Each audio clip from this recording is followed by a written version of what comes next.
क्या कहावत है, वो हल्ला करते रहेंगे कि हम अपना राह चलते रहेंगे। तो इसलिए अध्यक्ष महोदय, भैंस के सामने बीन बजाने से कोई फायदा नहीं। अभी तो गिरने की शुरुआत है। गिरने के अपने सामर्थ्य पर भरोसा गिरने मत दो। सारा विश्व तुम्हारा गिरना देख रहा है और खुद न गिर पाने पर अफसोस कर रहा है। गिरो कि अभी और गिरने की संभावनाएं भरपूर है। इतना गिरो कि गुरुत्वाकर्षण बल भी शर्म के मारे गिर पड़े। तो थोड़ा सा सदन नेता की बात सुन लिया जाए। नहीं सुनिएगा? बोलते भाई, आप ही की बात हम लोग बोल रहे हैं। हीरा जी सदन में बोलने एक बहुत, जब नेता प्रतिपक्ष और सदन नेता खड़ा होता है तो सुनना चाहिए। चल, अपनी बात मैं जरा आप लोग को बताना चाहता हूं। अरे थोड़ा आप आनंदित भी होइए, चिंता मत कीजिए। अध्यक्ष महोदय, मैं माननीय विपक्ष के साथियों को कुछ बात बताना चाहता हूं। इनको बहुत आशाएं हैं हमसे भी। राज्य की जनता को तो आशा है और उनके अनुरूप हम काम भी कर रहे हैं, लेकिन इनकी जो आशाएं हैं और इनकी जो आकांक्षाएं हैं वो इतनी अधिक है कि इसको पूरा करते करते कितना जन्म लेना पड़ेगा इसका तो अंदाजा मैं नहीं कर सकता। लेकिन निश्चित रूप से राज्य की जनता को आश्वस्त करने में हम लोग सक्षम हैं। इनकी सहारे की आवश्यकता नहीं। और अभी विगत प्रकरण अभी 2-4 दिनों से जो यहाँ चल रहा है अध्यक्ष महोदय, हमें लगा कि अब ये हमारे जो विपक्ष के लोग हैं इनमें अब कुछ रस बचा नहीं है, सब खत्म हो गया, ऐसा मुझे गलतफहमी था। लेकिन कभी कभी ये अनेक तरीके के आड़ में छुप कर बैठे रहते हैं और अलग अलग सोर्स से अपने को जीवित रखते हैं। जैसे कुछ परजीवी लोग अपने आप को जिंदा रखने के लिए अलग अलग चारा और इनका इंतजाम करता है, उसी तरीके से आज छात्रों की आड़ में अपनी ताकत का इजहार कर रहे हैं। तो मुझे भी लग रहा है कि थोड़ा बहुत अब इनमें बचा हुआ है रस, वो भी अगले कुछ समय के बाद वो भी खत्म हो जाएगा। मैं सदन को आश्वस्त करता हूं।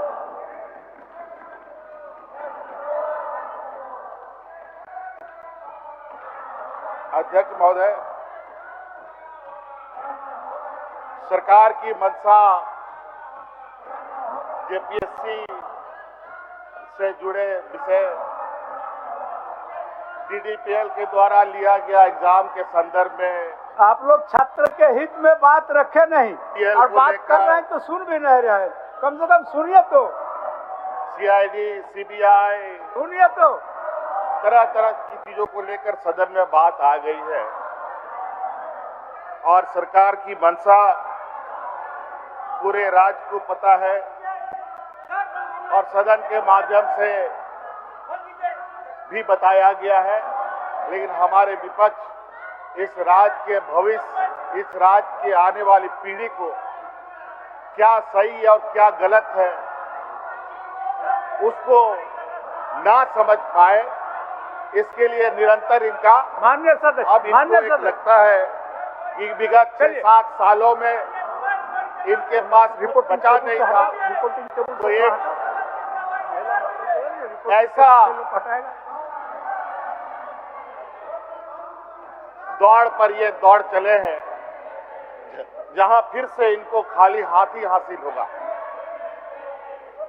अध्यक्ष महोदय, किन किन परीक्षाओं को हम रद्द करने जा रहे हैं रद्द करने का निर्णय लेने की सरकार ने छात्रों को आश्वस्त किया है। किन किन परीक्षाओं को जांच करने का आश्वासन दिया है और ये सारी चीजें बड़ा ही मकड़जाल की तरह बुना हुआ जो इन्हीं के द्वारा बुनाया गया है अध्यक्ष महोदय। डीडीपीएल कंपनी कहाँ की है अध्यक्ष महोदय? यूपी की है, लखनऊ की है अध्यक्ष महोदय। वहां से वो षड्यंत्र करके यहाँ के यूपी बिहार के लोगों के साथ जुड़ाव बना करके यहाँ के नौजवानों को दिग्भ्रमित करने का काम कर रहा है अध्यक्ष महोदय। अध्यक्ष महोदय, मुझे लगता है कि जो सरकार ने निर्णय लिए हैं अध्यक्ष महोदय, रिफॉर्म्स का रद्द करने को लेकर और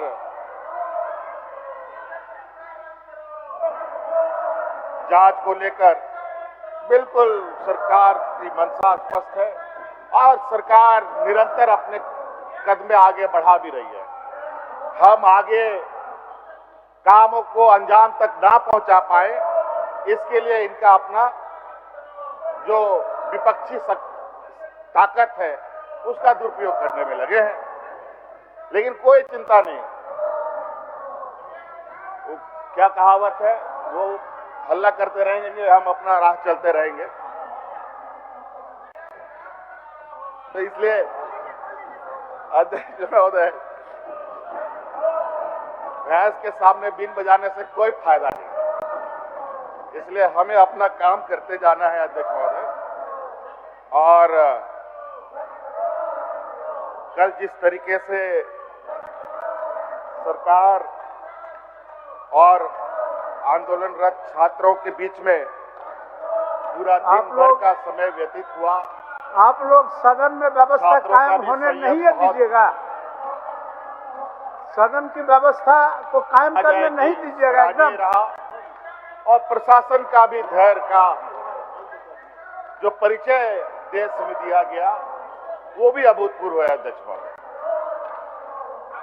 जहां 12 महीना 144 लागू रहता हो, संवेदनशील स्थान माना जाता हो, चाहे लोकसभा हो, चाहे वो राज्यसभा हो, चाहे वो विधानसभा हो, चाहे वो विधान परिषद हो, उसके एक सीमित दायरे तक कोई नहीं आ सकता।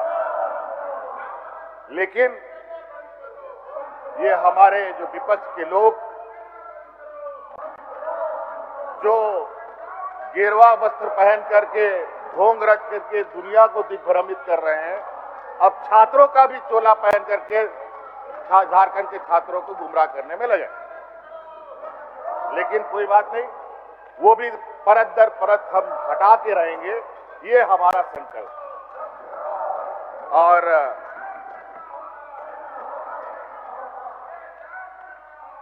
हमारे अध्यक्ष महोदय, हमारे साथ वो व्यवस्था नहीं है जिस व्यवस्था के बदौलत ये आज आसमान में उड़ रहे हैं, चाहे अलग अलग संवैधानिक संस्थाओं के माध्यम से, चाहे सीपी बाबू का पैसा तो ले लो, गोदी मीडिया के माध्यम से, चाहे अलग अलग चीजों के संस्थानों के दुरुपयोग पैसा तो भेजा है देर मार्ग से। महोदय, मैं प्रस्ताव करता हूँ, पैसा तो ले लो। सिंह जी ने जो पैसा अध्यक्ष महोदय के अंदर दिखलाया है, ये संसदीय मान्यता के खिलाफ है। ये अध्यक्ष महोदय, ये सदन की गरिमा को किस तरीके से तार करते हैं, चलिए अध्यक्ष महोदय, और ये लोकतंत्र बचाने की बात करते हैं। आज यही चलिए भारतीय जनता पार्टी और आरएसएस के लिए नुमाइंदे, आप लोगों का आचरण को 70 साल तक इन लोगों ने झंडा नहीं ढोया, बड़ी बारीकी से तिरंगा झंडा नहीं ढोया, बहुत बारीकी से देख रहा है। उसी तिरंगा झंडा को कंधे पे रख करके देश को दिग्भ्रमित करने में लगे हैं। अध्यक्ष महोदय, मैं चाहता हूं कि इस बात को बहुत ज्यादा लंबा करने की आवश्यकता नहीं है।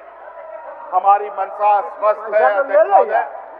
ये देखिए, व्यापारियों की जमात से आने वाले ये समूह हर एक के जेब में नोटों के बंडल भरे पड़े हैं और उसी नोटों के बंडल के बदौलत ये लोकतंत्र को खरीदना चाहते हैं। अध्यक्ष महोदय, सभी के जेब चेक किया जाए। अध्यक्ष महोदय, सभी के जेबों में नोटों का गड्डी भरा पड़ा होगा, सभी के घरों में छापा मारा जाए। अध्यक्ष महोदय, सभी के घरों में नोटों का बंडल पड़ा होगा।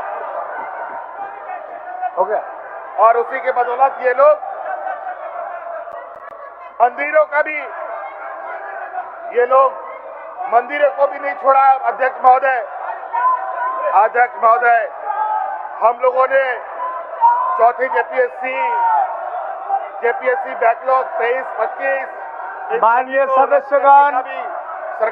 सदस्यगण, एफआरओ 11-13 जेपीएससी और एपीपी, ये सभी परीक्षाएं पीटी मेंस हो चुके हैं, कानूनी प्रक्रिया के तहत आ चुका है। अध्यक्ष महोदय, आप लोग और टीडीपी के द्वारा जो भी परीक्षाएं हुई है उन सभी का जांच हम कराने के लिए तैयार है और जांच चल भी रही है और हम आश्वस्त हमने भी बच्चों को किया है। आप लोग लेकिन ये लोग माने तब ना। आप लोग सदन नहीं चलने देने का मन बना के आया है, फास्ट ट्रैक इसलिए बहुत ही दुखी मन से और बहुत ही भारी मन से अपना ECIR भी दर्ज कर लिया है।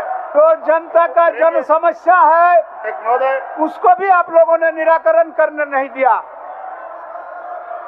और इनके जो रिफॉर्म्स के यहाँ तक कि इनके छात्र आंदोलनकारी ने भी ये बात माना है। रिफॉर्म्स में हम लोगों ने अधिकतर मांगे उनकी मान ली है और उससे भी बेहतर रिफॉर्म के साथ हम लोग आगे जाएंगे। अध्यक्ष महोदय, जहां पर हम लोग बड़े बड़े संस्थानों के साथ IIT, IIM, XLRI जैसे अनेक और प्रतिष्ठित संस्थानों के साथ सलाह मशवरा करके क्या बेहतर तरीके से रिफॉर्म्स लेते हुए एग्जाम कंडक्ट कराए जाए, ये हमने निर्णय लिया है। अध्यक्ष महोदय, मैं एक बहुत अच्छा कविता लेके आया था, लेकिन ये लोग ये कविता नहीं सुन पा रहे, तो मैं ये कविता नहीं बोल पा रहा हूँ। इसलिए अध्यक्ष महोदय, नहीं तो बहुत ही खूबसूरत कविता है। अध्यक्ष महोदय, क्या आपका आदेश हो तो मैं उस कविता को पढ़ दूं? दे दीजिए, प्रोसीडिंग का पार्ट बना लें। अध्यक्ष महोदय, एक बहुत ही प्रसिद्ध कवि है भूपनाथ पांडे जी, उनका एक कविता है जिसका नाम है गिरो।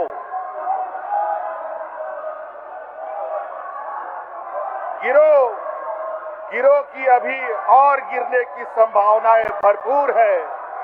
इतना गिरो कि गुरुत्वाकर्षण बल भी शर्म के मारे गिर पड़े। अभी तो गिरने की शुरुआत है। गिरने के अपने सामर्थ्य पर भरोसा गिरने मत दो। सारा विश्व तुम्हारा गिरना देख रहा है और खुद ना गिर पाने पर अफसोस कर रहा है। गिरो, पर अकेले मत गिरो। रुपया के साथ गिरो, चरित्र के साथ गिरो, गर्व के साथ गिरो कि एक तुम ही हो जिसमें गिरने की इतना साहस है। बेशर्मी के साथ गिरो, बेदर्दी के साथ गिरो कि दुनिया तुमसे गिरना सीख रही है। किसी एक ही मामले में तुम सही, तुम्हें विश्व गुरु होने से कोई नहीं रोक सकता। आने वाली पीढ़ियां तुम्हारी गिरने में अपने गिरने की संभावनाएं तलाशेंगी। वे तुमसे भी ज्यादा गिरने का पराक्रम करेंगी। उनकी पराक्रम पर यकीन करते हुए जरा और जोर से गिरो, थोड़ा जोर से गिरो, चारों ओर से गिरो, निपट भोर से गिरो और गिरते रहो।